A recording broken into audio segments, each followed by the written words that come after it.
Assalamualaikum warahmatullahi wabarakatuh. Alhamdulillah. Nahmaduhu wa nasta'inuhu wa nastahdihi wa nastaghfiruh wa na'udzu billahi min syururi anfusina wa min sayyiati a'malina. Man yahdihillahu fala mudilla lahu wa man yudlil fala hadiya lahu. Asyhadu an la ilaha illallah wahdahu la syarika lahu.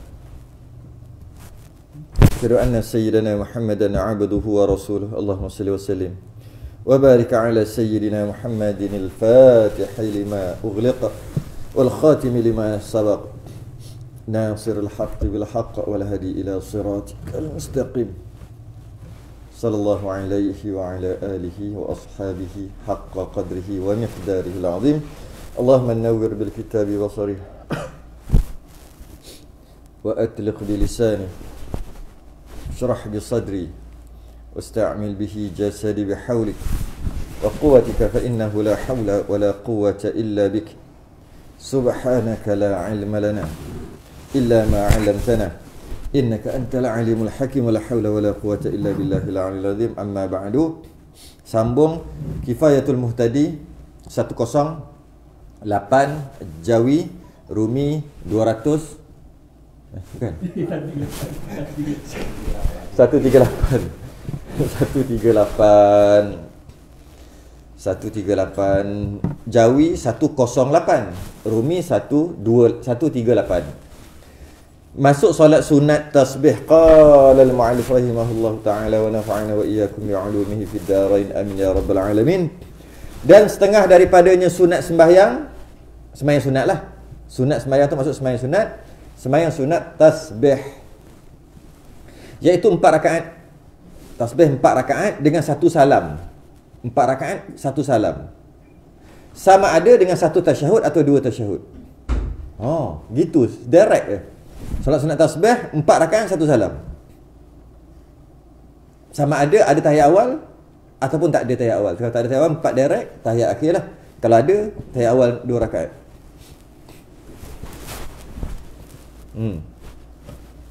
Sedangkan kita pernah dengar kan, dua-dua kan, buat dua-dua. Dua-dua ni pendapat Imam, alamak. Oh, jatuh. Pendapat Imam Ghazali. Malam buat dua-dua, siang buat 4. Pendapat Imam Ghazali. Dalam kitab kita dia buat sekaligus gitu je, 4. 4 direct. Imam Ghazali kata kalau siang sunat buat 4 direct, kalau malam buat dua-dua. Solat sunat tasbih. Solat sunat tasbih ni yang kata yang Nabi pesan dekat Sayyidina Abbas. Pakcik Nabi 2 orang je masuk Islam. Atau beriman dengan Nabi 2 orang. Satu Abbas, satu lagi Hamzah. 2 je. Abbas, Hamzah. Abbas ni ada anak nama Abdullah. Kita panggil Ibnu Abbas kan. Yang cerita ni bukan anak dia, Abbas sendiri. Nabi pesan dekat Abbas tadi bin Abdul Muttalib lah. Kan Abbas bin Abdul Muttalib pesan kat dia, jika mampu solat sunat tasbih, solatlah setiap hari. Kalau tak mampu, buatlah macam mana? Setiap hari. Kalau tak mampu, setahun sekali ya. Tak mampu, macam itulah, sebulan sekali. Tak mampu, seminggu sekali. Ataupun masuk hari, setiap hari Jumaat. Seminggu sekali tu masuk setiap hari Jumaat. Tak mampu, terbalik terbalik. Ada pula makin banyak. Tak mampu buat hari-hari, buat seminggu sekali. Masuk seminggu sekali tu setiap hari Jumaat. Tak mampu seminggu sekali, buat sebulan sekali. Tak mampu sebulan sekali, buat setahun sekali. Tak mampu setahun sekali, buat seumur hidup sekali. Buat. Tapi mesti buat solat sunat tasbih. Kerana fadilatnya sangat besar. Dia Allah mengampunkan dosa kecil dan dosa besar. Ini special. Special. Biasanya dosa besar tak diampun melainkan minta ampun kan. Ini dosa besar pun Allah ampunkan sekali. Sedangkan kita tahu dosa kecil terampun dengan sendiri. Ambil wuduk, hubung silaturahim, sedekah banyak, semua dosa kecil ampun walaupun tak minta. Dosa besar mesti minta. Kalau tidak Allah tak ampun. Mesti minta, maksud taubat, minta ya Allah ampunkan aku. Yang Imam Syafi'i kata apa? Engkau pengampun dosa-dosa besar kan. Ilahi lastu lil firdausi ahla wala aqwa ala naril jahimi fahabli taw wa tawaghfir zunubi fa innaka ghafiruz zambil azim. Sesungguhnya engkau yang mengampun dosa-dosa besar. Kenapa tak cakap dosa kecil? Dosa besar, dosa kecil pun Allah mengampun juga. Dosa kecil Allah ampunkan walaupun tak minta jika kita buat perkara-perkara baik. Dosa besar kena minta ampun, mengaku minta ampun, maka Allah ampunkan. Maksud minta ampun dengan Allah tu bertaubatlah. Tapi solat sunat tasbih, dosa kecil pun Allah ampun, dosa besar pun walaupun tak minta. Kalau minta lagilah. Kenapa besar fadilat? Kerana tu sebagian ulama kata dia hadis maudhu' lah, hadis dhaif. Nanti kita baca kat bawah tu. Besar dia punya tu besar. Dia punya kelebihan. Okey. Dan surah, sunat baca surah tu, baca surah yang sunat lah, surah bacalah surah apa pun 4 rakaat tu. Ada kata duha, insyirah, al-kausar, an-nas. Tak biasalah surah. Tapi yang menariknya ada satu surah, ada surah ni namanya Musabbihat. Nama surah ni surah Musabbihat. Surah tasbih. Surah yang dimulaikan dengan menyucikan Allah, tasbih. Ada 7. Surah apa? Ada 7. Sunat baca surah tu lah. Mana-mana 4 lah. Yang pertama hadid. Sabbahalillah. Terbuka ah, tak ingat lah. Sabbahalillahi ma fis sama, macam tu lah. Sebab dia lainnya ma fis sama wa ma fil ardh. Dia lain kat situ yang tukar tu. Hadid sabbahalillah. Hasyar sabbahalillah juga. Bezanya sabbahalillahi ma fis samawati wal ard wa huwal azizul hakim. Kalau hasyar sabbahalillahi ma fis samawati wa ma fil ard. Itu yang bertukar takhir, yang budak-budak takhir tu. Dia sikit je. Maknanya dimulakan surah tu dengan sabbaha, menyucikan Allah. Kebetulan sembahyang tu nama solat sunat tasbih, sesuai. 2, tapi panjang lah. Yang ketiga surah Saf, sabbahalillahi ma fis samawati wa ma fil ard juga. 3. Yang keempat surah Jumaah, yusabbihu lillahi ma fis samawati wa ma fil ard bil malikil qudusil azizil hakim. Surah Saf, yusabbihu lillah, menyucikan Allah juga. Yang seterusnya 4 dah. Ada 3 lagi. Taghabun. Apa tah? Sabbahalillah ke yusabbihu lillah? Yusabbihu lillah. Taghabun. Kemudian Al-Isra. Al-Isra. Subhanalladzi. Subhan, menyucikan Allah juga. Panjang-panjang. Dan last kali A'la. Apa? Sabbihisma rabbikal a'la. Semua menyucikan Allah. 7. Jadi boleh baca mana 4 rakaat? 4 lah. Kalau buat 2-2. Kalau buat 2 salam, 2 ambil lah surah yang sabbah. Yang ambil yang pendek-pendek lah. Pendek-pendek pun panjang. Saf, Jumaah, Taghabun. Lepas tu A'la. Tu yang paling pendek. Tu pun panjang. Ini sunat lah. Biar puas hati. Dah lah solat sunat tasbih. Tasbih berlambak banyak. Tambah lagi surah. Cun lah. Okay. Dia tak sebut di sini. Tapi kita baca lah juga. Kita ambil daripada kitab lain lah. Baca apa tu? Baca apa tasbih tadi? Baca apa? Subhanallah, alhamdulillah, wala ilaha illallah, wallahu akbar. 1 rakaat 75 kali. Tak ada dalam kitab itu. Dia sebut gitu je. 1 rakaat 75 kali. Kalau sunat, kalau mampu tambah wala haula wala quwata illa billahil aliyil azim. Tambah lagi. 75 kali untuk 1 rakaat. Tempat dia tak ada sebut dalam kitab kita. Tempat dia bila baca, pertama baca takbir, niat solat sunat tasbih tadi. Kemudian baca doa iftitah. Lepas tu baca Fatihah. Doa iftitah, Fatihah lah. Lepas tu baca surah. Sebelum rukuk baca 15 kali tasbih. Subhanallah walhamdulillah wala ilaha illallah wallahu akbar. Atau tambah cantik lagi, wala haula wala quwata illa billahil aliyil azim, 15 kali. Kemudian rukuk subhana rabbiyal azim. Lepas subhana rabbiyal azim minimum 3 kali, maksimum 11 kali. Lepas tu subhanallah alhamdulillah wala ilaha illallah wallahu akbar 10. Lepas tu i'tidah sami Allah mahamidah rabbana lakal hamd, bacalah apa kita nak baca. Kemudian subhanallah alhamdulillah wala ilaha illallah wallahu akbar macam tadi juga 10. Kena kira tu 15 10 10. Lepas tu lepas i'tidah sujud subhana rabbiyal a'la 3 kali minimum, maksimum 11 kali. Lepas tu subhanallah alhamdulillah wala ilaha illallah wallahu akbar wala haula wala quwwata illa billah 10 kali. Kemudian duduk di antara sujud rabbi fili warhamni. Kemudian samalah 10 kali. Kemudian sujud yang kedua subhana rabbiyal a'la 3 kali ataupun 11 kali. Lepas tu 10 kali. Keseluruhannya belum lagi. Lepas sujud nak bangun rakaat kedua. Duduk istirahah dia panggil 10 kali. Duduk istirahah 10 kali. Duduk 10 kali jadi berapa keseluruhannya? 75. Comel. Kalau rakaat kedua tak ada dah. Duduk istirahat. Maknanya duduk tahiyat. Bila tahiyat, habis baca. Ada dua pendapat. Ada kata, lepas sujud tu, sebelum at-tahiyat tu, subhanallah dulu, 10 kali. Ada kata tidak, baca tahiyat sampai habis, sebelum salam. Mana-mana pun janji duduk sama juga. Okey. Jadi 75. Itu cara yang pertama. Laju-laju je lah. Sebab, boleh tak sebut ni? Melampau tak? Laju-laju lah. Bukan buat pun. Boleh? Boleh tak? Sangka baik ke macam mana? Wah. Sangka baik tak? Sekarang sekali. Kata baca laju-laju lah. Bukan buat pun. Amboi. Okey. Cara kedua. Cara kedua, sikit je beza je. Bezanya cara kedua, dia tak baca ketika duduk istirahat. Tak baca. Maknanya kat situ 10 lah. 10 lah telah kurang. Maknanya tahiyat pun tak baca. Dekat tahiyat akhir pun tak baca. Istirahat dengan tahiyat akhir tak baca. Maknanya 10 tu duduk kat mana? Duduk masa berdiri. Masa bila baca masa berdiri tu? Duduk masa berdiri. Bukan. Ganti duduk istirahat atau duduk tahiyat, diganti 10 itu ketika berdiri. Berdiri awal-awal. Berdirilah qiyam. Kan qiyam dah ada tak? Ada lagi tak tambah lagi 10. Tapi tak, bukannya tu. Kat mana? Dekat sini. Mula-mula yang ni tak pernah buat lagi. Biasa kita dah buat yang tu tak? Ini tak buat. Tak apalah, kita tunjuk. Cara yang pertama, mula-mula baca takbir, baca doa iftitah. Kena baca 15 kali. Lepas tu baca Fatihah. Fatihah dan surah. Lepas tu baru baca 10 kali. Jadi tu je 25. Bukan 25 direct. Macam mana pun 25 direct pun tak apa, sebab berdiri juga. Cuma tempat dia mula-mula tu 15 dulu, lepas baca Fatihah surah. Mula-mula tu maksud lepas doa iftitah. Lepas tu baca lagi 15. Jadi kalau macam tu, tahiyat akhir laju je lah.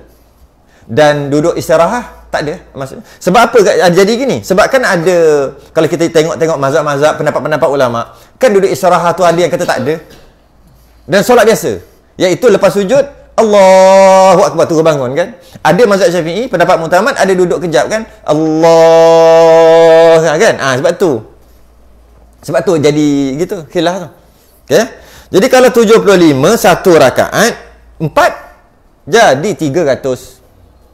75 150, 2 rakaat lagi 150 jadi 300. Macam mana kalau terlupa? Ni yang details. Biasa dalam kuliah-kuliah maghrib tak sebut detail-detail macam ni, serabut. Macam mana kalau terlupa atau terkurang? Maksudnya tak yakin, macam kurang je, macam mana? Okey, bukan. Macam ni. Macam ni kalau confirm kurang. Kalau yang tak yakin tu nanti dulu, yang confirm kurang. Terlupa nak baca kan? Tidak sami Allah alhamdulillah, Allahu Akbar, Allah masa sujud. Semayang, mungkin semayang imam pun macam tu. Mungkin jadi makmum lah maksudnya. Mungkin imam terlupa. Mungkin juga semayang seorang terlupa. Macam mana nak buat? Memang tak boleh lah undur balik, confirm. Maka ganti. Berapa tadi? 10 kan? Kalau 10, 15, 20 lah. Ganti dekat rukun panjang. Tak boleh dekat i'tidal dengan 3 tempat tak boleh. Tak boleh ganti dekat i'tidal. Tak boleh ganti dekat duduk di antara dua sujud. Tak boleh ganti dekat duduk istirahat. Tak boleh. Duduk istirahat tu tahu kan? Duduk istirahat tak boleh ganti situ. Sebab ketiga-tiga ni dia rukun pendek. Duduk istirahat tu bukan rukun, tapi dia macam rukun pendek. Tak boleh ganti situ. Habis tu ganti selain pada 3 tempat ni. Terlupa ketika i'tidal ke apa, ganti kat sujud boleh. Sujud yang kedua boleh. Berdiri rakaat kedua pun boleh. Janji rukun panjang. Rukuk boleh. Gantilah berapa yang tinggal. Kalau 5 kalau 5 je terlupa, tak habis 5. Sakit pinggang sangat ke apa, bangun. Allah, 5 lagi tak cukup. Kan? Gantilah. Tak boleh ganti dekat rukun pendek. Kerana rukun pendek tu sebenarnya pun tak boleh panjang. Dengan baca tasbih yang sampai 10 kali tu pun sebenarnya membatalkan dah. Kerana memanjangkan rukun pendek. Tapi dimaafkan sebab itu rumah dia. 10 tasbih tu rumah dia kan. Bila rumah, faham tak rumah dia kan? Maknanya zikir yang warid tapi panjang. Dia rukun pendek. Tiba-tiba tak boleh baca sebab panjang, nanti batal. Macam tu, macam kunut. I'tidal rukun pendek. Tapi kunut panjang. Sama ada kunut nazilah atau kunut subuh. Kunut witir panjang. Habis tu nak baca kunut macam mana kalau tak boleh panjang? panjang pun tak boleh lebih daripada 25 saat lebih kurang. Lebih 25 saat batal. Sedangkan kunut nazilah, kunut subuh kadang-kadang lebih. Tapi kunut tu rumah dia dekat situ. Jadi kita kan tak boleh nak baca kunut macam mana. Maka tak ada masalah. Sebab rumah dia di situ. Istilah panggil lah. Rumah kunut dekat situ. Macam tu juga tasbih ni, rumah dia dekat i'tidal, dekat duduk di antara dua sujud. Sebenarnya tak boleh panjangkan. Oleh sebab itu rumah dia bolehlah panjangkan. Cuma tak bolehlah mak masuk orang lain dalam rumah. Faham? Yang dia lupa 10 tu dia masuk orang lain dalam rumah tu. Jadi 20 ketika i'tidal, ketika duduk di antara dua sujud batal. Sebab dia masuk orang lain dalam rumah. Okay. Sebab yang tuan rumah tu pun ngam-ngam cun-cun je. Aku ni untuk aku saja, muat-muat aku seorang dalam rumah ni. Kalau bukan sebab aku tuan rumah dah batal dah. Tidak masuk yang lain pula. Maka batal. Walaupun satu. Satu je tinggal tak apalah. Jadi 11 kali. Qadha satu. Pun tak boleh. 3 tempat ni. 3 tempat. Duduk di antara sujud. I'tidal dengan duduk istirahat. Tak boleh ganti. Ganti tempat lain. Tak semestinya tinggal ketika sujud, ganti ketika berdiri. Tak semestinya. Boleh ganti ketika bila-bila. Janji, rukun panjang. Ada orang suka ganti dekat tahiyat akhir. Tahiyat akhir rukun panjang. Dia ganti kat situ.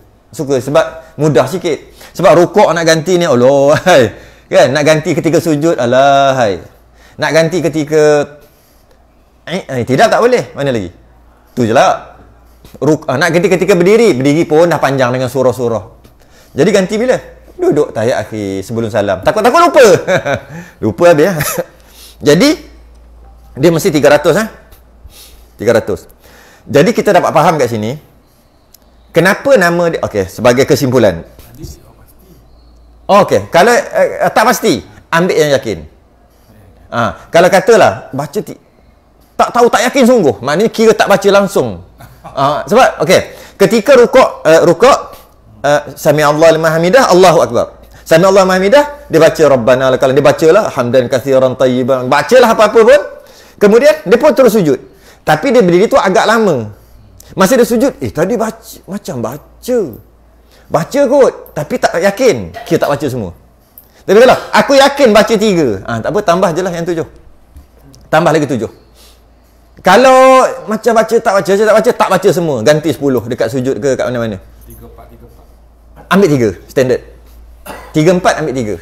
Ni bukan rakaat, baca 3 ke 4, ambil 3. Tu standard. Biar lebih macam ni. Kaedah solat sunat tasbih, biar lebih jangan kurang. Sebab apa? Mari kita tahu sebab. Kenapa solat sunat tasbih nama solat sunat tasbih? Soalan dia bodoh-bodoh je tapi payah nak jawab.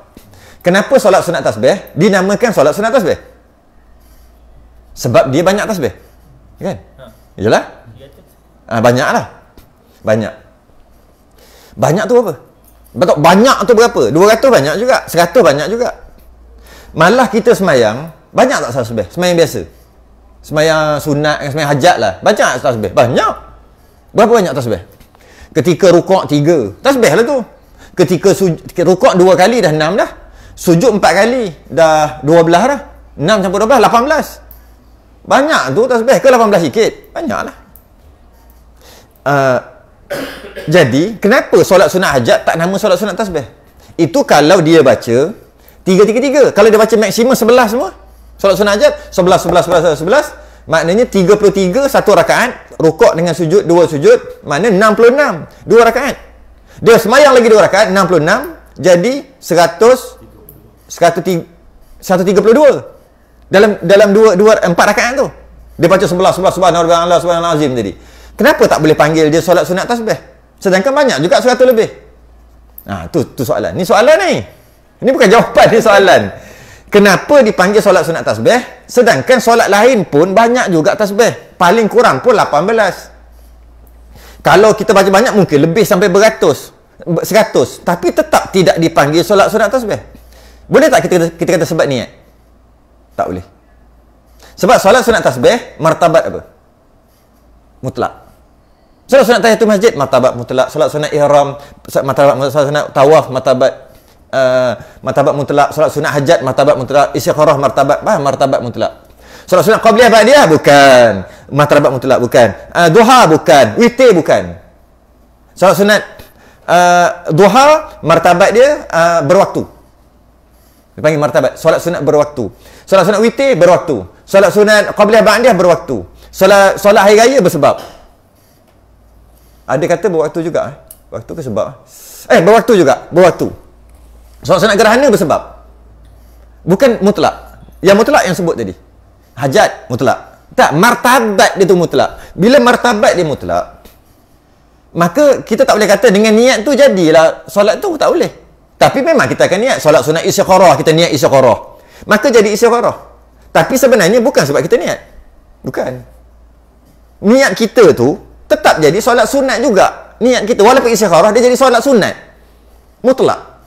Cuma kita mengkhususkan dia sebagai istikharah. Tak apalah khusus lah. Tetap juga kita tak boleh kata dia jadi istikharah sebab kita niat istikharah. Tidak. Dia jadi istikharah lepas kita sembahyang, kita minta, ya Allah kau pilihkan aku. Itu baru jadi istikharah. Lepas sembahyang, ya Allah ini hajat aku, lepas solat hajat. Itu jadi solat hajat.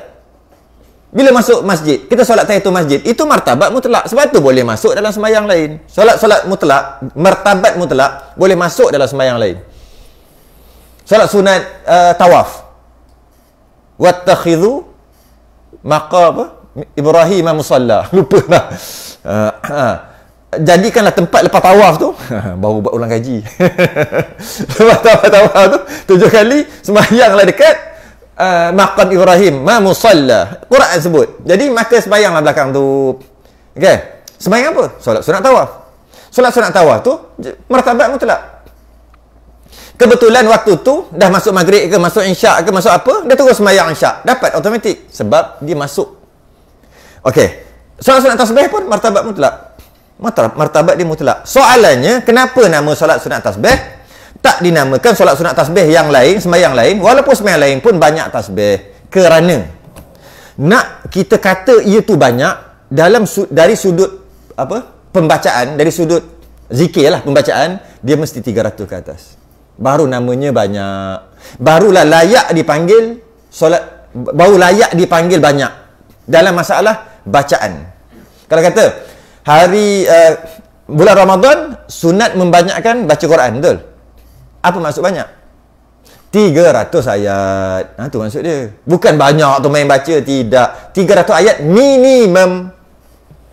Bila kata hari Jumaat banyakkan selawat tak?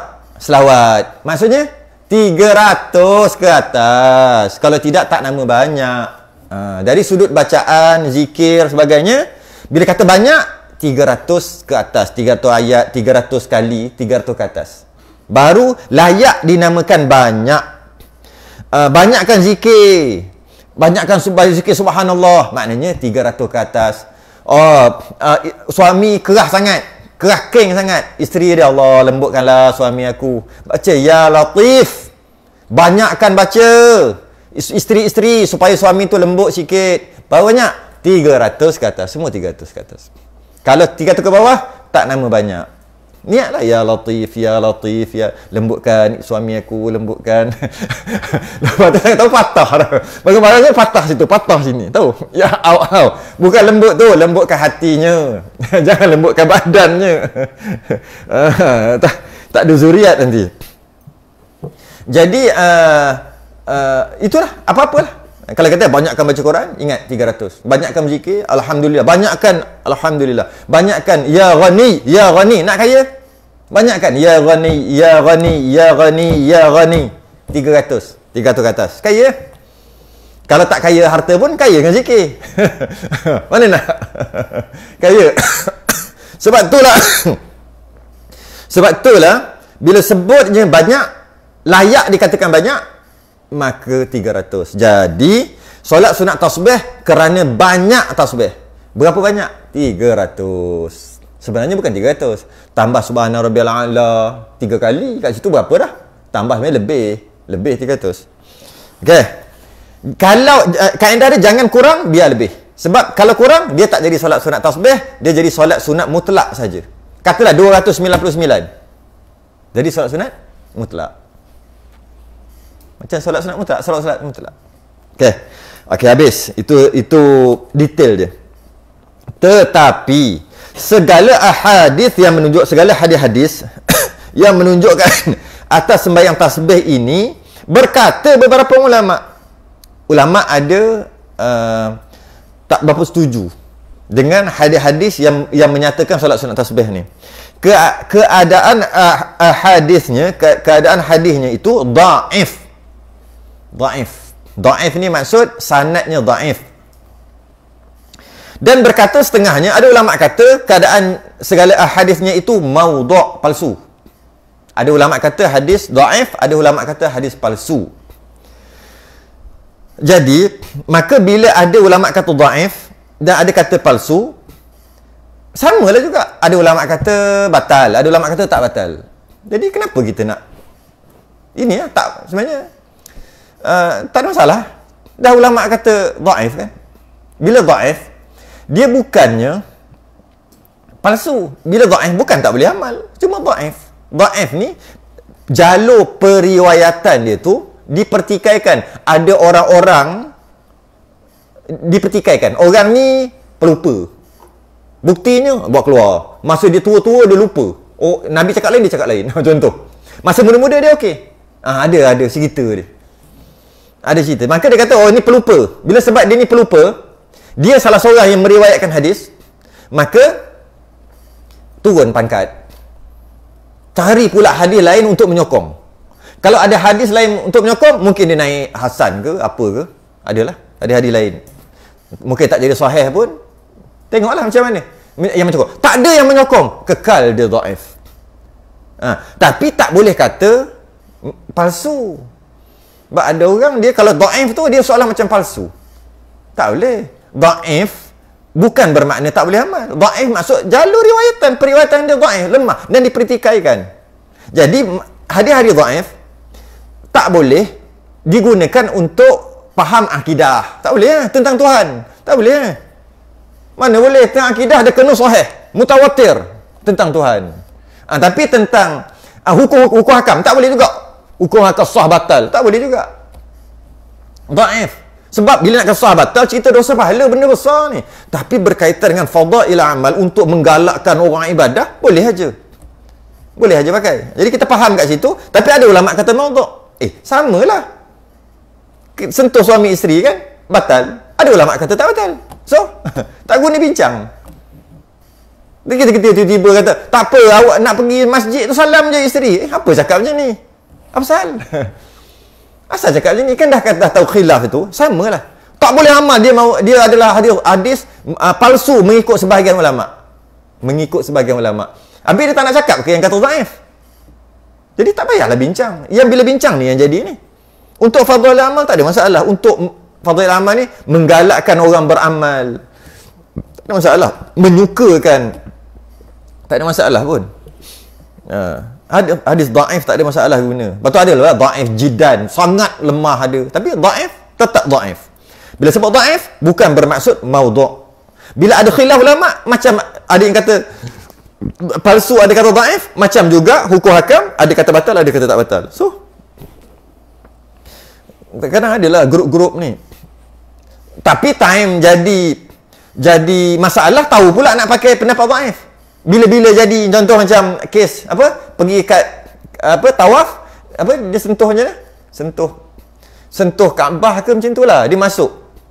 Masa dia tawaf, dia kan tawaf di luar kan, dia tak boleh di dalam. Tapi ingat Kaabah tu dulu besar, lepas tu jadi kecil.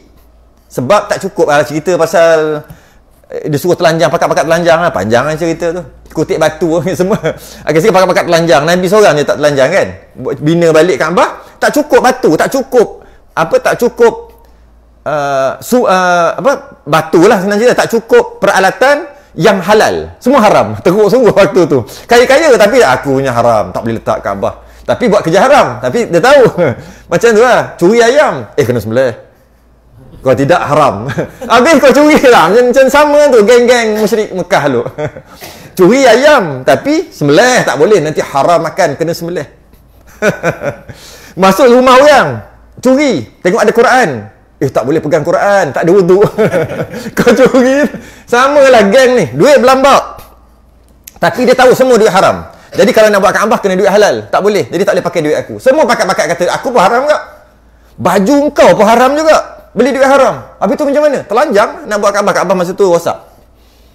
Nak buat Kaabah telanjang, pakai telanjang. Nabi pun kena telanjang. Baru Nabi nak buka, pengsan. Pengsan, malu sangat. Baru buka baju, pengsan. Lah kali macam ni Muhammad, kau pakai baju lah, kami lah semua telanjang. Selamat Nabi. Buatlah. Tapi masih lagi tak cukup kutik batu untuk buat Kaabah tadi. Kutik untuk buat Kaabah tak cukup. Akhir sekali terkeluarlah Hijr Ismail. Sebenarnya dia besar lagi.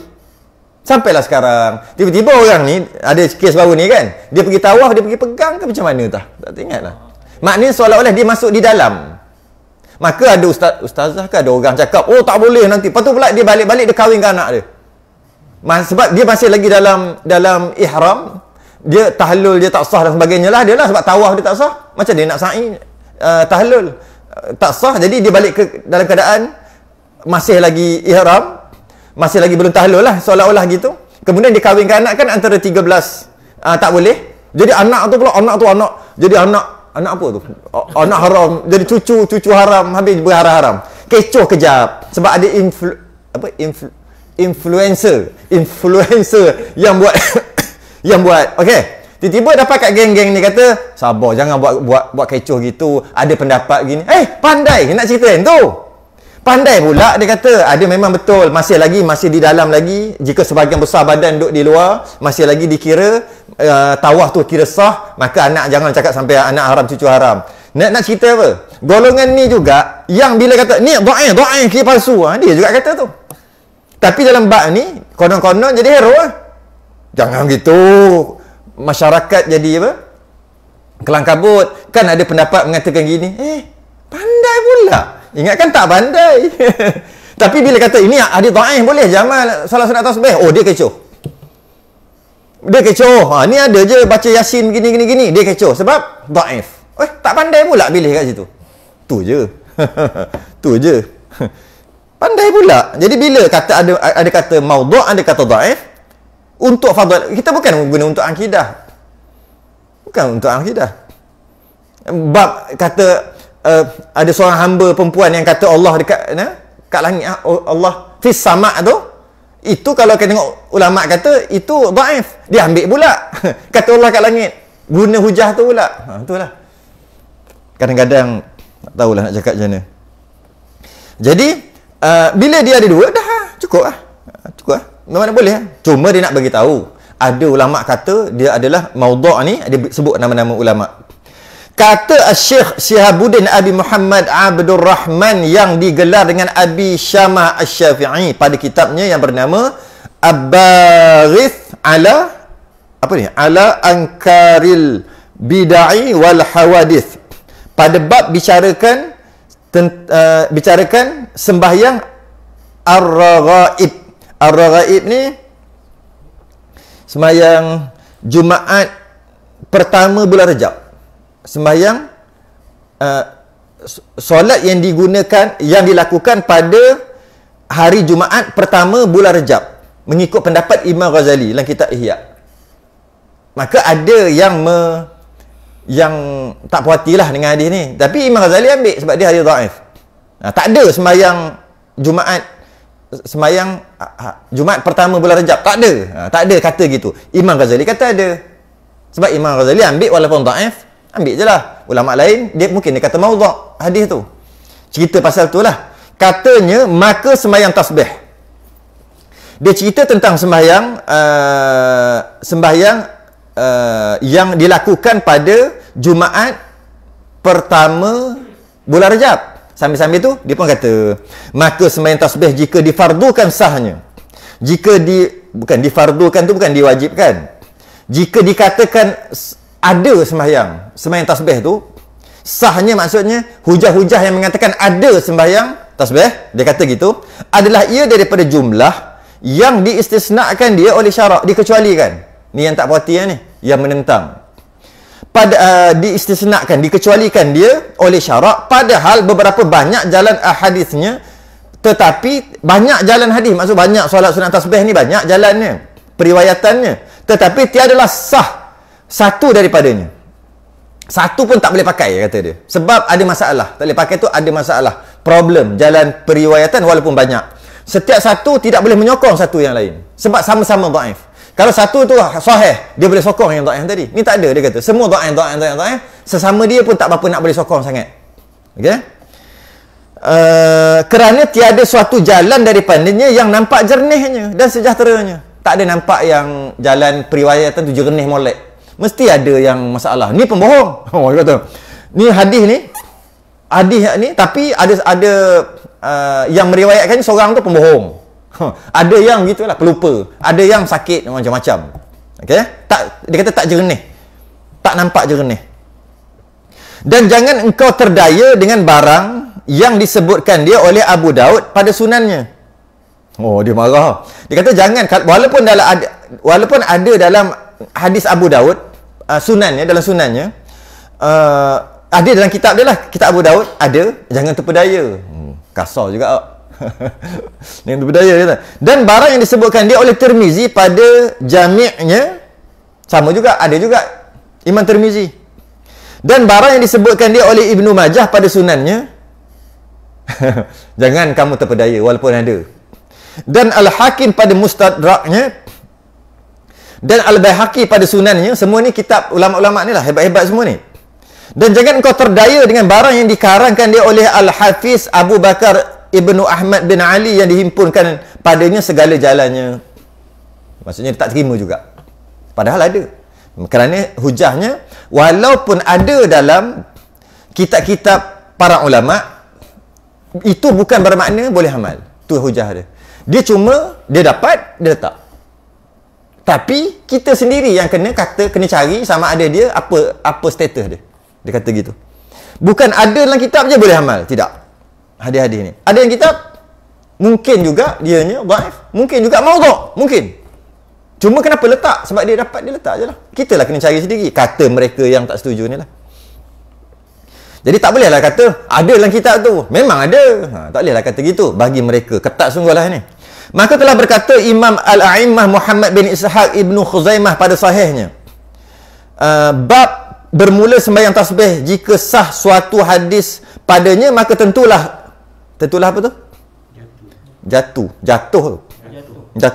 Tentulah jatuh syak pada hatiku pada hadis itu. Kalau ada lah satu hadis yang berkaitan dengan solat sunat tasbih yang kata ada lah, aku kata kat hati aku mesti problem hadis ni. Something wrong. Mesti ada kata gitu. Ni semua yang tak setuju ni. Dan berkata Abu Ja'far Al-Uqaili, tiada warid. Warid tu datang kan? Tiada warid. Tiada datang. Pada sembahyang tasbih itu hadis yang tetap, yang sempurna lah, yang puas hati. Dan telah disebutkan hadis sembahyang tasbih itu oleh Syekh Abu Al-Farj pada kitab Al-Mawdu'at. Mawdu'at ni kitab mawdu' palsu lah baginya. Dan ada dalam kitab Mawdu'at, maksudnya ada dalam kitab himpunan hadis-hadis palsu. Ada. Dan menjadikan hadis sembahyang tasbih itu daripada hadis yang mawdu'ah. Dijadikan semua hadis yang berkaitan dengan solat sunat tasbih mawdu', palsu. Kerana segala jalannya tiada sunyi, segala jalan periwayatannya tiada sunyi, mesti ada daripada keadaan mauquf atau mursal atau dhaif. Adalah ini semua bahasa-bahasa hadis periwayatan dia. Mauquf tu waqaf, mauquf macam terberhenti lah.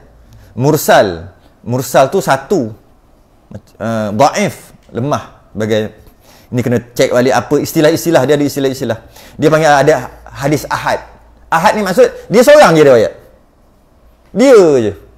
Boleh saya ke? Dia seorang aja. Macam tu. Kalau betul hadis ni mestilah 3-4 orang sahabat. Dia ada juga. Ini semua istilah-istilah istilah hadis.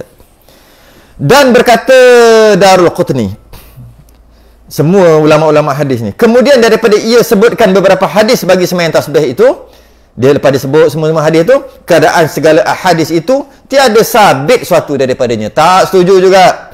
Dan Ibnu Jauzi telah dijadikan segala hadis sembahyang tasbih daripada segala hadis yang maudhu'ah juga. Habis. Jadi nak bagi tahu, tapi dalam masa yang sama, okey, tengok sekejap yang letak solat sunat tasbih adalah Syekh Daud dalam kitab Sulam Mubtadi. Yalah, ni kita dalam kurungan tu kan Sulam. Jadi Syekh Daud Tok saudara pengarang kitab Kifayah, dia kata salah satu yang sunat adalah solat sunat tasbih. Cicit saudara dia yang Kifayah ni, dia kata dia syarahkan. Dia kata, dan nampak cara dia pun tak setuju lah kan. Cara dia tu memang tak setuju. Cara semayang pun dia tak beritahu. Yang lain dia syarah. Maknanya dia pun tak setuju. Dia tak setuju kepada, tapi tetap juga dia tetap dalam kitab dia. Mana boleh dia nak mensyarah kitab orang. Kitab orang tu Syekh Daud. Hebat, 1800, ujung 1800. Dia 192 lebih gitu. 1924 dia punya kitab. Syekh Daud 1890 macam tu. Ujung 1800. Ataupun 12 lebih Hijrah, 12 lebih, 1200 lebih. Jadi dia tu ulama besar yang mengarang kitab Sulam. Jadi dia nak tolak mana boleh. Tok guru besar. Tapi dia tak setuju, maka dia syarah gini. Sekarang ni, ada ke solat sunat tasbih? Adalah. Iaitu mengikut hadis dhaif. Nak amal ke tak nak? Ikut lah. Ikut lah. Nak amal ke tak nak? Kita bukan masalah nak amal ke tak nak. Kita lebih kepada boleh amal ke tak. Mampu ke tidak. Kita lebih ke situ. Sebab yang solat sunat tasbih ni, apabila selesai 22 qabliyah ba'diyah. Sehari 22 rakaat qabliyah ba'diyah. Yang 10 dengan 12 tu selesai dah. Bawa ada tasbih. Yang tu pun tak selesai, yang tasbih ni tak ada makna pun. Tak ada makna lah. Dan kena selesai maksimum 11 witir. Witir 11. Selesai tu. Dan juga lebih daripada dia adalah duha. Ambil maksimum 12. Berapa dah? 3 semua ni selesai, barulah ada cerita berapa lebih kurang lah, 22, 34, 40 lebih, dekat 40 lebih 50 rakaat selesai, barulah cerita tasbih ni. Soalannya kita bukan cerita dhaif tak dhaif dah, mampu tak mampu aja. Kita bukan bahas dhaif tak dhaif, kita bahas mampu tak mampu. Kena selesai yang tu dulu baru cerdik. Ini tak, yang tu tak seketat, yang sebut 50 tadi tak selesai, pergi solat sunat tasbih, itu tak cerdik. Tak cerdik lah. Baik solat sunat tasbih tu, buat solat tadi walaupun qadaan kan. Okay, habis. Dan sunat yang tiada muakkad itu beberapa banyak lagi solat sunat yang tidak muakkad. Yang lainnya seperti sunat zawal ni gelincir, iaitu 2 rakaat atau 4 rakaat, waktunya mengiringi gelincir matahari. Gelincir ni apabila matahari atas kepala, dia panggil istiwa, bayang-bayang tak ada, tunggu dalam 5 minit lebih kurang, bayang-bayang ada dah di arah yang berlainan kan. Mula-mula letak matahari nampak, bayang-bayang duduk tengah matahari, bayang-bayang duduk alik tu. Pendek kecil je. Dulu dia panjang, pendek lah. Sehinggalah pendek. Lepas tu matahari betul-betul atas kepala, hilang bayang-bayang, ada bawah tapak kaki lah. Lepas tu 5 minit 10 minit macam tu, pop, bayang-bayang ada belah kok ni pula lah. Kalau bayang-bayang kok ni balik, dia memanjang balik, maknanya standby lah kiamat. Dia mesti kok ni, iyalah mesti kok ni. Dia kok ni balik bayang-bayang, dia berlawanan sebab nak terbenam lah pula. Bila dia berlawanan ada sikit aja, tu namanya zawal. Sikit je, tu ada dah, tu zawal. Atau bahasa lain zuhur. Zuhur tu zahir, terzahirlah bayang-bayangnya hilang kejap tadi. Ataupun kita panggil zawal boleh juga, ataupun bahasa Melayu kita panggil gelincir pun boleh juga. Gelincir matahari. Gelecoh matahari. Okey, ada. Jadi bila ada je sikit, maka waktu tu boleh solat sunat qabliyah zuhur dah boleh dah. Solat sunat fardu zuhur pun boleh. Tapi jangan lupa ada lagi solat sunat zawal, 2 rakaat atau 4 rakaat. Maknanya itulah maknanya solat sunat dulu 4 rakaat, solat sunat zawal, lepas tu 4 rakaat lagi solat sunat qabliyah. Lepas tu 4 rakaat lagi solat sunat fardu zuhur, kemudian 4 rakaat lagi solat sunat ba'diyah. Cakap je lah, sembang je lah. 2 rakaat pun kejap ada kejap tak ada. Sembang sedap. Sembang gajah mati boleh kena pijak. Bukan gajah pijak kita pijak gajah. Tu sembang ni sedap. Kat dalam ramai-ramai ni seorang je yang pakai baju belang-belang, seorang yang sana dia je, yang lain tak boleh buat. Yang tak ada sembang lah, dia seorang ni. Masya-Allah. Dan solat sunat tahiyatul masjid. Dan solat sunat tahiyatul masjid, kena berhenti awal lagi ni, jap. Last solat sunat tahiyatul masjid, last. Dan solat sunat tahiyatul masjid, walaupun last tapi dia panjang. Nak tak kemah lagi barang. Kain ihram duk kat mana tahu? Duk cari ni. Esok nak gerak lah. Habislah macam-macam. Gunting kena bawa gunting. Ke ada orang cerita kalau suruh gunting dia minta duit nanti. 100 rial lah apalah. Taklah kalau buat dalam beg besar tu. Buat dalam apa? Luggage. Gunting plastik. Gunting besi. Gunting budak sekolah. Gunting budak sekolah. Tak lepas. Buat dalam luggage boleh. Tak lepas gunting. Tak, 3 je. Bukan nak botak pun. 3. Banyak lagi. Apa dia? Botak. Botak nanti ya. Nanti kan datang nak kuliah orang halau balik ni kan. Ni siapa pula ni? Nak cari apa? Plak kan? Plak dia pula. Plak dia lain tak? Nak cari tu, nak cari ni, tak macam-macam lagi, tak kemas lagi. Kena habis awal ni. Last yang tahiyatul masjid. Allah, ya Allah, ya Allah. Beli kat sana ada jual ada jual.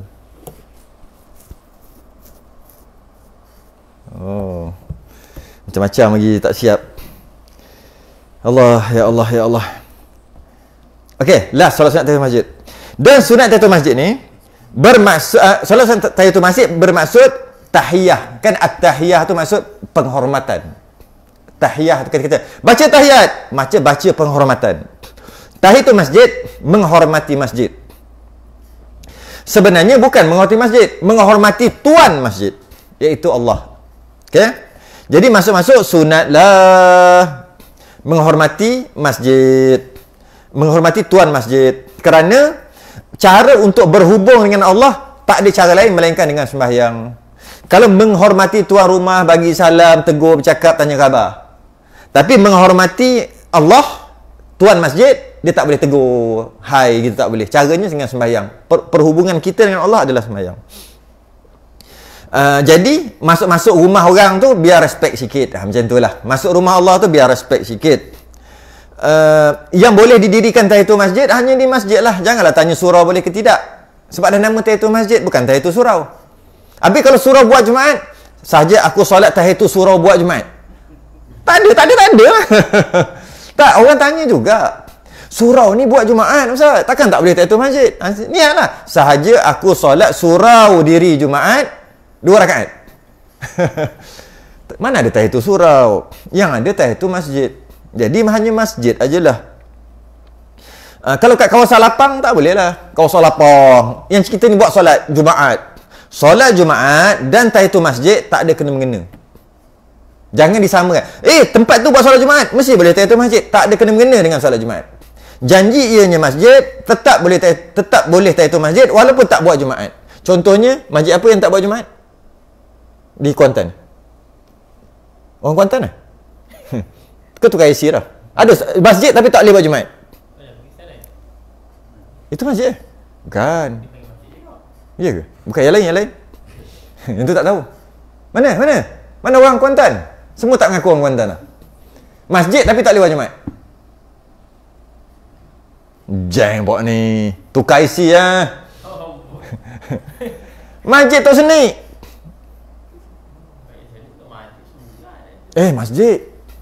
Masjid. Sebab dulu buat Jumaat. Sebelum buat. Dia tak kisahlah masjid lama, masjid baru. Yang penting namanya masjid. Walaupun bila tak boleh buat Jumaat, tetap kekal masjid. Tak jadi surau. Kekal masjid. Sebab Tok Seni itu dah wakaf. Masjid Tok Seni. Tuan guru besar tu Tok Seni. Tak? Kenal? Orang Kuantan tak? Orang Kuantan. Tunjuk sini terus. Tok Seni yang dengar cerita, Tok Seni tu yang buka berserah tu. Dengar cerita lah. Masjid tahu tak? Masjid tu tetap masjid walaupun tak boleh solat Jumaat sebab masjid berserah tu, masjid apa? Masjid apa panggil? Masjid berserah besar tu dekat sangat jalan kaki je. Maka dulu boleh buat solat Jumaat, sekarang tak boleh. Kekal nama masjid. Kenapa dia kekal nama masjid? Sebab dia memang masjid. Maka boleh tak buat solat Jumaat? Boleh tak buat solat tahiyatul masjid? Boleh lah sebab namanya masjid. Tapi tak buat solat Jumaat. Tak ada kena-mengena solat Jumaat dengan tahiyatul masjid. Tak ada kena-mengena. Boleh tak i'tikaf dekat masjid Tok Seni tu? Boleh. Sebab dia masjid, boleh i'tikaf. Walaupun tak ada solat Jumaat. Tapi ada surau yang buat solat Jumaat.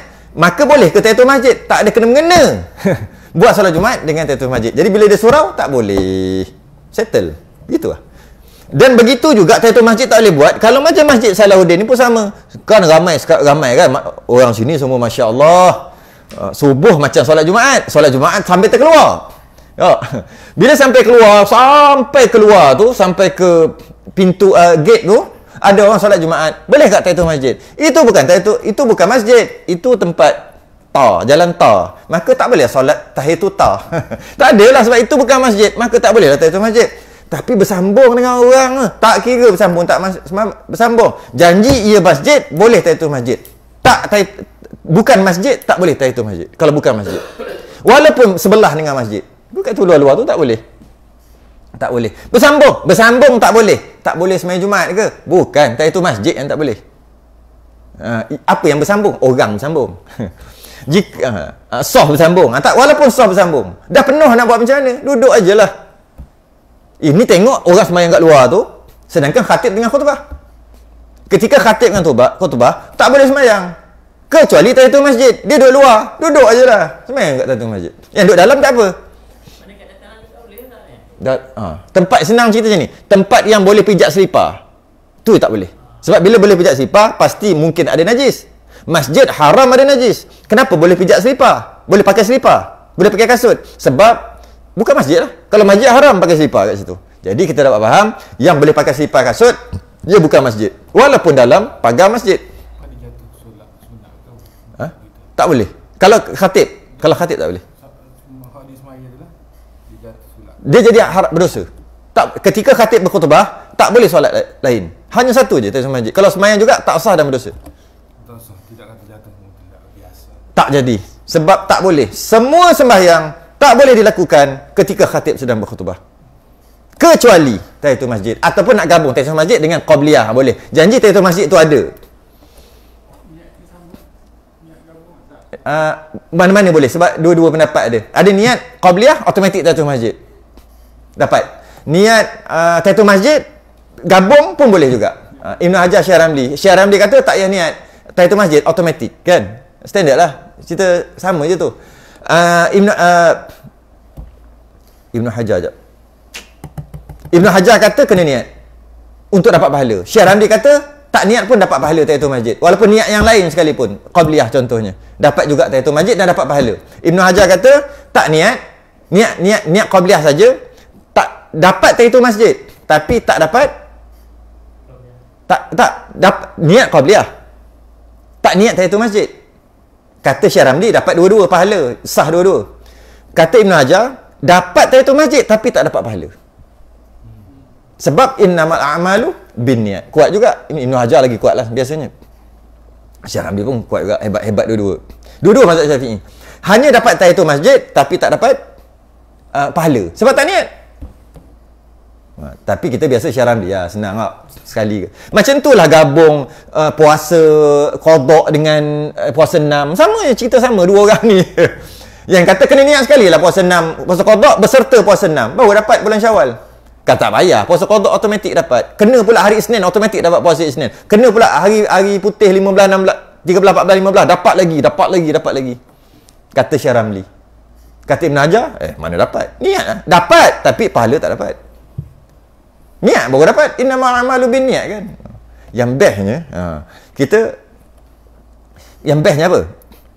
Okey, bila kedua-dua ulama kata dapat tahiyatul masjid, tapi seorang kata dapat pahala, seorang kata tak dapat pahala, tapi tahiyatul masjid tetap dapat, okey?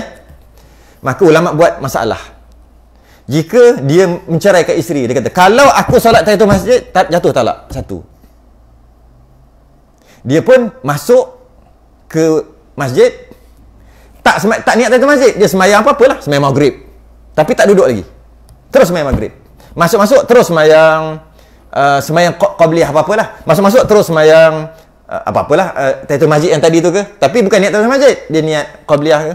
Senang cerita, masuk-masuk tanpa duduk, masuk-masuk masjid tanpa duduk terus sembahyang. Adakah jatuh?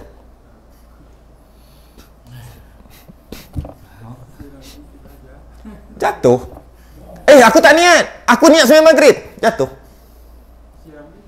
Dua-dua. Sebab dua-dua kata sah, dapat tahiyatul masjid. Cuma Syekh Ramli kata dapat pahala sekali. Ibn Hajar kata tak dapat pahala tapi dapat tahiyatul masjid.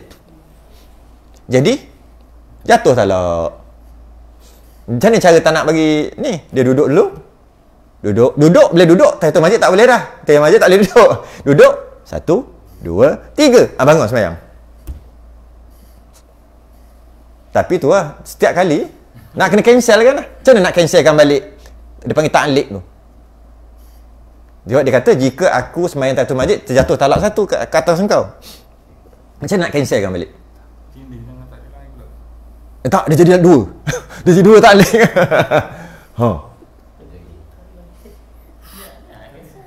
Niat cancel? Tak boleh. Tak boleh. Ta'liq tak boleh niat cancel. Mazhab Syafi'i malah majoriti mazhab bila ta'liq tak boleh tarik balik. Sebab ada cerita lafaz ni. Tak boleh tarik. Kalau boleh tarik, yang baca Abang Zadi ingat masa kahwin dulu. Kalau tak ingat kena kahwin sekali lagi. Lepas kahwin dia suruh buat apa? Dia kan ingat tak? Lepas sah. Lepas tu dia suruh buat apa? Sign. Betul? Yang baru-baru kahwin mana? Semua geng lama, mana geng baru. Ni tak kahwin langsung. Tak ada halal harap je ni. Dia suruh apa? Jika aku meninggalkan bla bla bla selama 4 bulan gini-gini, datang kepada qadi bayar RM1 begini-gini, maka jatuh talak satu. Tu ta'liq. Kalau boleh batal, lepas tu ya Allah, aku batal ta'liq tadi. Tak guna. Baca tu. Lepas tu tak boleh tarik. Tak boleh tarik balik. Malah yang menarik lagi. Jika dah bercerai, tapi bukan sebab ta'liq tu. Bercerai sebab lain, cerai lah. Tapi ta'liq tak cerai. Kemudian kahwin balik. Cerai, kahwin balik. Ta'liq tu laku lagi. Laku lagi. Jeng. Maknanya bila ta'liq tu dah ada, dia ada kekal. Ta'liq kena langgar. Nak kasi hilang kena langgar. Langgar hilang. Tapi jatuh talak satu. Itu kalau talak satu. Kalau talak 3 kena bagi berlaku. Kalau talak 3 memang tak boleh buat apa. Boleh pergi perlih. Niat talak 3 jatuh talak 1. Tapi masuk mahkamah dia. Perlih dia lain kan pada orang kan. Dia pelik pada orang. Pergi perlih, masuk mahkamah dia gini. Oh tak 3. Niat akhirnya jatuh apa? Jatuh 1. Walaupun lepas 3. Dia seorang biasa pelik. Kalau selain pada tu 3, kata 3 jatuh 3. Jadi jatuhlah dengan dia niat itu masjid. Sebenarnya ada pendapat kedua dalam mazhab Maliki. Ini mahal. Payah nak cari yang ni. Pendapat kedua dalam mazhab Maliki boleh tarik balik. Maksudnya 90%, mudah kata gitulah. 90% ulama kata semua, dia panggil majoriti ulama mengatakan tak boleh tarik balik. Tapi ada sebahagian kecil ulama, bukan mazhab Syafi'i pun, mazhab Maliki, dia kata boleh tarik balik. Niat tarik balik. Sebab tu Abang Zaidi jawab boleh tarik balik. Sebab dia 4 mazhab dalam dada. Sebab dia memang, kita saja dulu, dia dah tahu dah tu. Sekejap lagi dia nak rak balik, tapi tak apa, kita faham. Dia tahu memang boleh sebenarnya. Tapi ikut mazhab Maliki. Cuma boleh ke nak mengamal? Nak beramal kan? Samalah macam sentuh batal ke tidak. Sebenarnya samalah. Dekat bila terkepit boleh ke tidak. Nak sembahyang tak boleh ambil wuduk berbalut tayamum ke tidak. Mazhab lain tak payah. Samalah ceritanya, sama je. Mazhab lain juga kita pakai. Adakah boleh? Cara disiplin untuk pakai begitulah dengan yang lain-lain. Samalah disiplin je. Ada disiplin. Jangan main bantai je. Disiplin tu yang susah tu. Disiplin. Maka hasil Allah panjangnya. Maka hasil sunat tahiyatul masjid itu dengan mengerjakan fardu serta diniatkan dia atau sembahyang 2 rakaat atau lebih. Maka hasil sunat tahiyatul masjid itu terhasil dengan mengerjakan fardu Maksud buat apa-apa sembahyang fardu sekalipun, dapat tahiyatul masjid. Yang sebut tadi lah. Dapat dah. Dia bukan fardu aja, sunat pun dapat. Apa-apa solat sunat yang lain, automatik dapat tahiyatul masjid. Jika tak duduk lagi, sama ada diniatkan ataupun tak diniatkan. Biasanya dapat pahala atau tidak. Serta diniatkan dia. Diniatkan dia ni untuk dapat pahala. Tak niat pun dapat juga, tapi pahala tak dapat. Atau sembahyang 2 rakaat atau lebih. Dan dengan syarat sembahyang 2 rakaat atau ke atas. Jadi kalau solat witir tak boleh 1 rakaat. Solat witir 1 rakaat tak boleh. Witir 3 rakaat boleh. Masuk-masuk nak sembahyang witir 1 rakaat, masuk masjid tak dapat tahiyatul masjid. Solat jenazah tak dapat. Masuk-masuk tak duduk lagi, Allahu Akbar 4 kali tak dapat sebab tak ada rakaat. Yang dapat sembahyang 2 rakaat ke atas. Apa-apa sembahyang automatik dapat. Okay. Dan gugur sunat tahiyatul masjid dengan duduk dengan sengaja. Duduk dengan sengaja habis. Dan jika kerana mengambil wuduk sekalipun.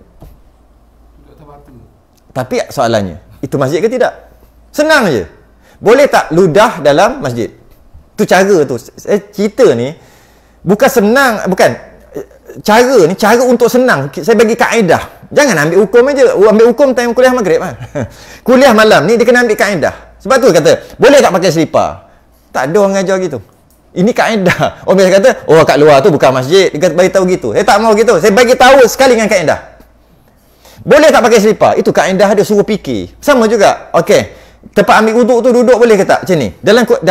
Dalam masjid boleh ludah. Apa hukum ludah? Ludah dalam masjid. Kalau ada apa-apa dalam mulut, kan disunatkan ludah walaupun tengah sembahyang belah kiri. Kalau sampai tak boleh baca. Itu kalau kat rumah. Kalau kat masjid, apa hukumnya? Haram. Jadi, dekat tempat ambil wuduk ada ludah tak? Ada. Jadi kalau masjid berdosa. Maknanya masjid tak? Bukan. Susah pun. Bukan susah pun. Kan? Kan kat situ, maknanya confirm dah bukan masjid. Jika ianya masjid, berdosa. Jadi bukan masjid lah. Siapa yang menentukan? Kalau dia ada owner dia yang tentukan. Ini masjid, ini bukan masjid. Kalau bukan tak ada owner orang, macam kerajaan yang tentukan mengikut plan. Ataupun di gazette kan, istilahnya gazette tak? Di gazette. Dia urukir, ini masjid, ini bukan masjid. Masuk bukan masjid, dia tak kata bukan masjid. Dia kata ini parking. Bila parking tu bukan masjid lah. Ini toilet. Toilet tu bukan masjid lah. Siapa masuk masjid negeri, ada tempat dalam tu. Tu bukan masjid.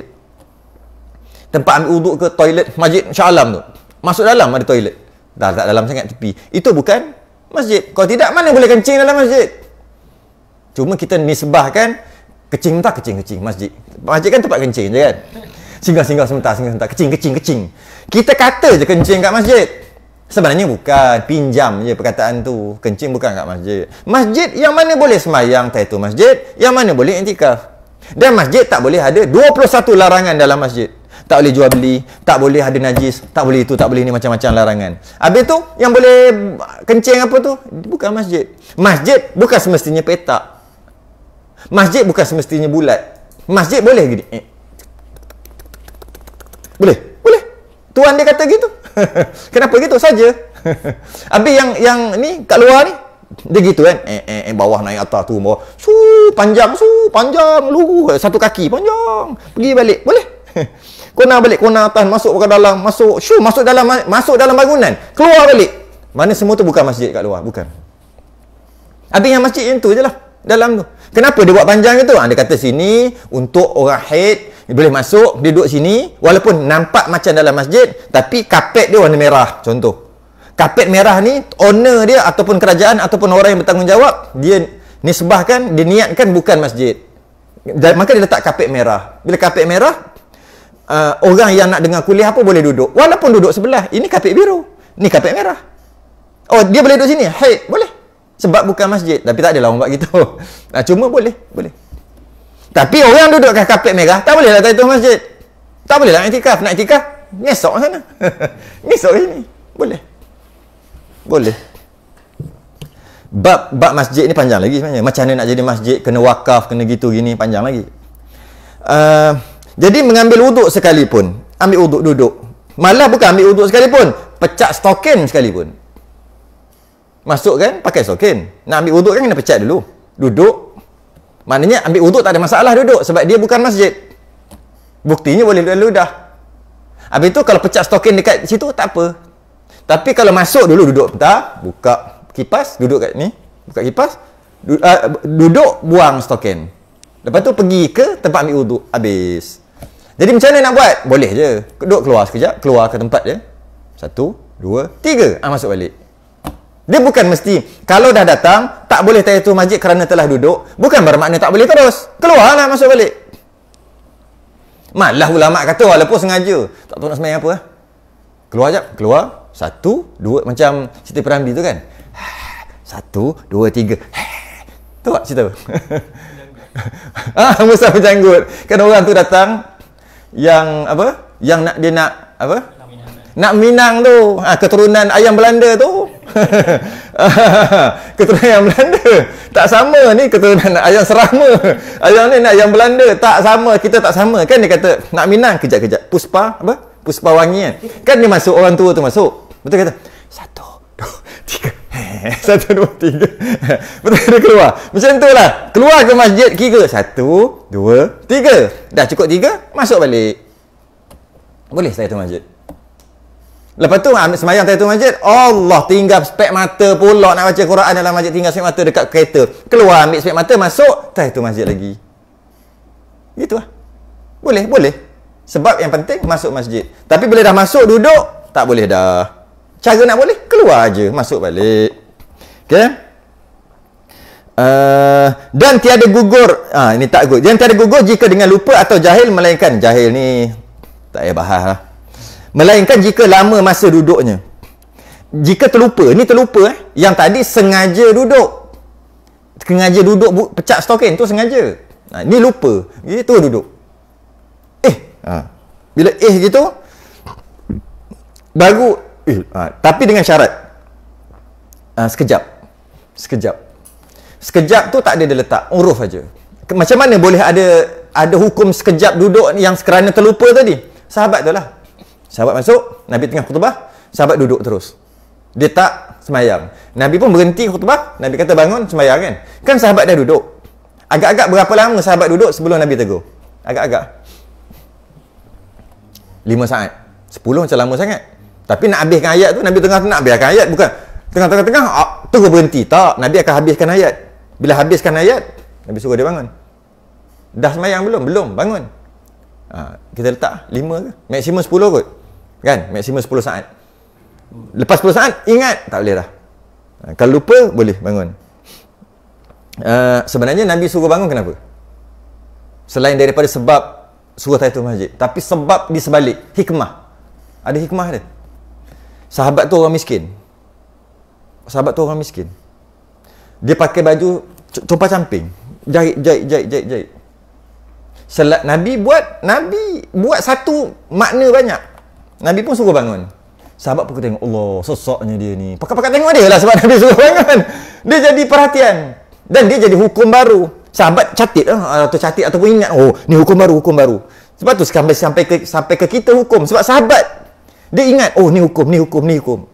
Dia akan perhati. Okey, dah duduk sekejap, boleh bangun. Nabi berhenti khutbah, suruh sembahyang. Sampai-sampai tu dia tengok, Allah, berapa banyak tampal dah. Habis sembahyang, dapat 2 helai. Itulah hikmah Nabi suruh. Dapat 2 helai. 2 helai jubah baru. Orang yang kaya-kaya ramai ni, ambil jubah. Allah, kesian tengok. Sebelum ni tak perasan. Bila Nabi suruh tu perasan. Nabi punya arahan. Dan yang terakhir boleh juga yang tidak menggugurkan tahiyatul masjid. Kalau sebab dia masuk nak ambil air, nak minum, sunat duduk, dia duduk. Itu tak menggugurkan. Sebab memang sunat minum duduk, maka dia duduk, gok, letak balik. Sebenarnya. Jadi sama jugalah, jangan lama yang tadilah. Kalau kita letak 10 saat tak menggugurkan. Kalau minum teh tarik sambil-sambil borak, itu habis lah. Gugur. Wallahu alam. Tak boleh panjang dah. Solat sunat wuduk. Berhenti kat situ. Tak. Duduk tu punggung bagi duduk Punggung bermula sembahyang tasbih. Sekejap, mana nak tanda ni. Dan sunat tahiyatul masjid. Oh, satu muka juga. Loh, satu muka. Oh, dia. Maksud duduk tu yang sah duduk ketika semayang. Kan semayang kan duduk di antara dua sujud, duduk tahiyat. Bukan mesti duduk macam tu aja tawarruk istirahat, bukan. Janji duduk yang sah. Itu maksud duduk. Soalannya, kalau macam tu betul lah. Betul lah.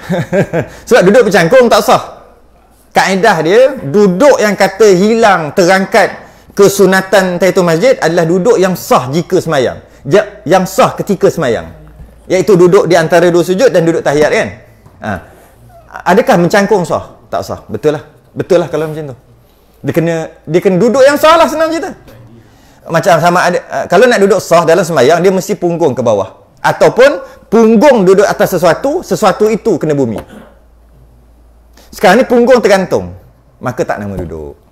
Lebih lagi duduk macam Piramli. Sila duduk, tak ada kan, kat kursi dia pun, ya, duduk kan. Itu lagi lah. Itu bukan duduk, itu berdiri. Wallahualam. Kita sambung. Mungkin dua kali, mungkin sekali tak ada, mungkin dua kali ada. Tengok keadaan. Mungkin sekali tak ada, minggu depan tak ada. Mungkin juga minggu depan dengan minggu satu lagi. Tengok poster ni. Minggu depan confirm lah. Minggu satu lagi tu tak tahu. Sebab baru sampai kan. Minggu. Nanti. Nanti dekat? Boleh. Boleh. Baik. Gapo? Ada gapo? Selain tasbih kafarah dan subhanallah.